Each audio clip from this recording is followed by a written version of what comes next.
Theodore Robert बंडी। इस आदमी को एक दफ़ा ज़रा गौर से देखें और सोचें कि क्या ये क्रिमिनल हो सकता है। As long as they attempt to keep their heads in the sand about me, there's going to be people turning up in canyons, and there are going to be people being shot in Salt Lake City because the police there aren't willing to accept what I think they know, and they know that I didn't do these things.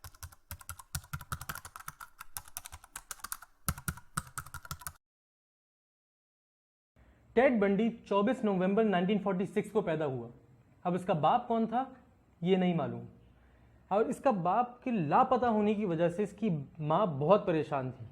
और ना सिर्फ माँ बल्कि Ted Bundy के नाना नानी इस बात से बहुत शर्मिंदा थे। अब ये बात सीरियल किलर्स के अंदर अनकॉमन नहीं है। सीरियल किलर्स अपनी ज़िंदगी में, अपनी अर्ली लाइफ में इन्वायरमेंटल प्रॉब्लम्स को इनकाउंटर करते हैं, और इन्वायरमेंटल प्रॉब्लम्स में से जो सबसे ज़्यादा फेस की जाने वाली प्रॉब्लम है वो एब्सेंस ऑफ फादर फिगर है। उनकी ज़िंदगी में फादर फिगर एब्सेंट होती है। अब वो या तो सेपरेशन के ज़रिए हो सकती है या डिवोर्स के ज़रिए हो सकती है। तो क्या ये बात मैं अपनी तरफ से कह रहा हूँ? नहीं, ये बात आप पढ़ सकते हैं किताब the serial killers a study in the psychology of violence, जो किताब लिखी है कॉलिन विल्सन और डोनाल्ड सीमन ने, और इसके पेज नंबर 40 पे आप ये बात पढ़ सकते हैं। कहा जाता है कि टेड बंडी को शाय होने की वजह से स्कूल में बुलिंग का सामना करना पड़ा, लेकिन इसका बचपन इतना मुश्किल नहीं था जितना एड गेन का था। उसकी वजह ये थी कि ये इंटेलिजेंट इंसान था और उसके पास सोशल स्किल्स थी। इन्हीं स्किल्स की वजह से इसने अपनी ज़िंदगी में रिलेशनशिप्स भी किए और इंटेलिजेंस के ज़रिए इसने साइकोलॉजी की डिग्री भी हासिल की। और ना सिर्फ साइकोलॉजी की डिग्री बल्कि ये एक बहुत आर्टिकुलेट इंसान था। इसके बाद इसका एडमिशन लॉ स्कूल यूटा में हुआ, जहाँ इसने लॉ की डिग्री परसू की।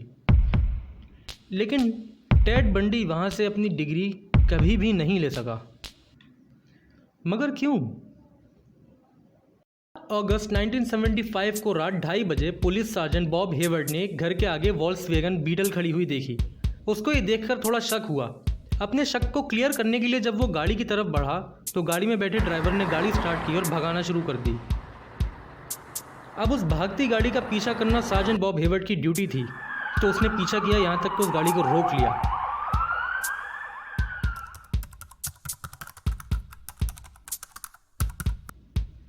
तो जब टेड बंडी से पूछा गया कि गाड़ी भगाने की वजह क्या थी, तो टेड बंडी ने जवाब दिया कि उसने लोकल ड्राइविंग सिनेमा में टावरिंग इन्फर्नो नाम की फिल्म देखी थी, जिससे वो मेंटली डिस्टर्ब हो गया।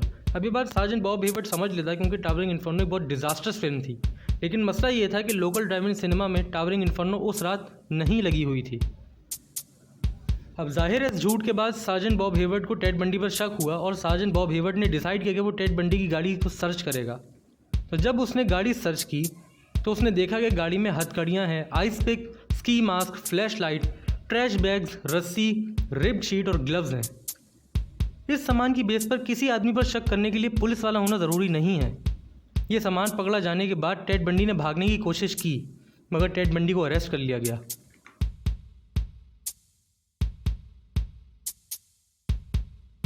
लेकिन ये सब होने के बावजूद टेड बंडी को बॉन्ड पर रिलीज़ कर दिया गया।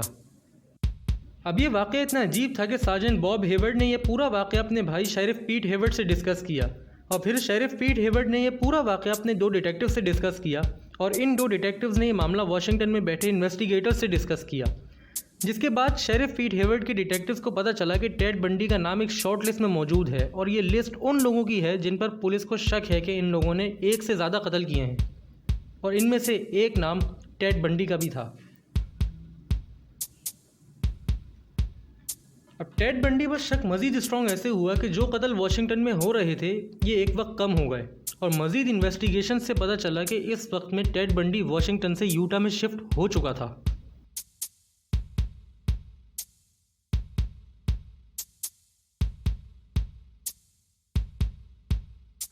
तो टेड बंडी पकड़ा कैसे गया?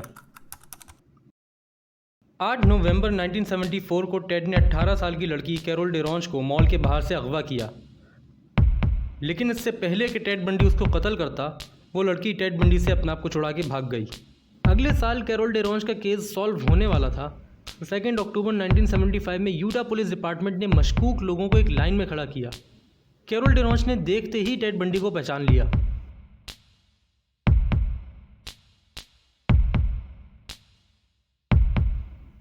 1 मार्च 1976 में टेड बंडी को कसूरवार ठहराया गया और 15 साल की सज़ा सुनाई गई। और जून 1977 में टेड बंडी को जब कैरन कैम्पबेल के कत्ल के बदले कोलोराडो जेल भेजा गया तो उसने एस्केप करने के चक्कर में 2nd फ्लोर से छलांग लगा दी।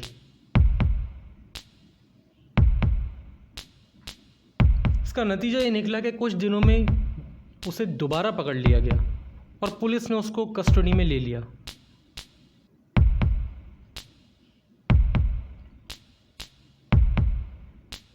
लेकिन एक बार फिर उसे कुछ डेयरिंग करने की सूझी और 31 दिसंबर 1977 में दोबारा गारफील्ड काउंटी जेल से एस्केप करके भागा और इस बार वो पूरे 2 महीने के लिए भागा। इन 2 महीनों में उसने 5 औरतों पर हमले किए जिसमें से 3 औरतें मर गईं। इसके बाद 15 फरवरी 1978 में पेंसाकोला पुलिस डिपार्टमेंट ने रात में 1:30 पर एक बंदे को रोका, जिसके बाद इस आदमी को कस्टडी में ले लिया गया। पेंसाकोला पुलिस डिपार्टमेंट को अंदाज़ा नहीं था कि आदमी है कौन। तो इस कस्टडी के 2 दिन बाद तक एक तमाशा चला, जिस तमाशे में अरेस्ट किए गए आदमी ने ऑफिसर्स को अपना असली नाम नहीं बताया।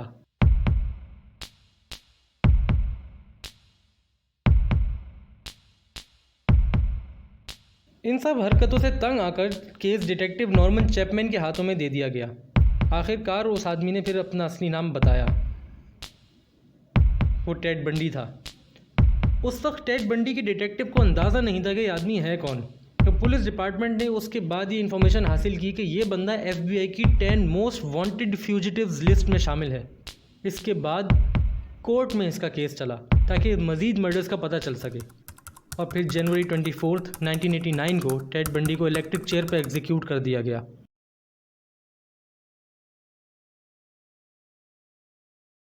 Outside prison, when the signal came that it was all over, there were cheers from the crowd that had gathered.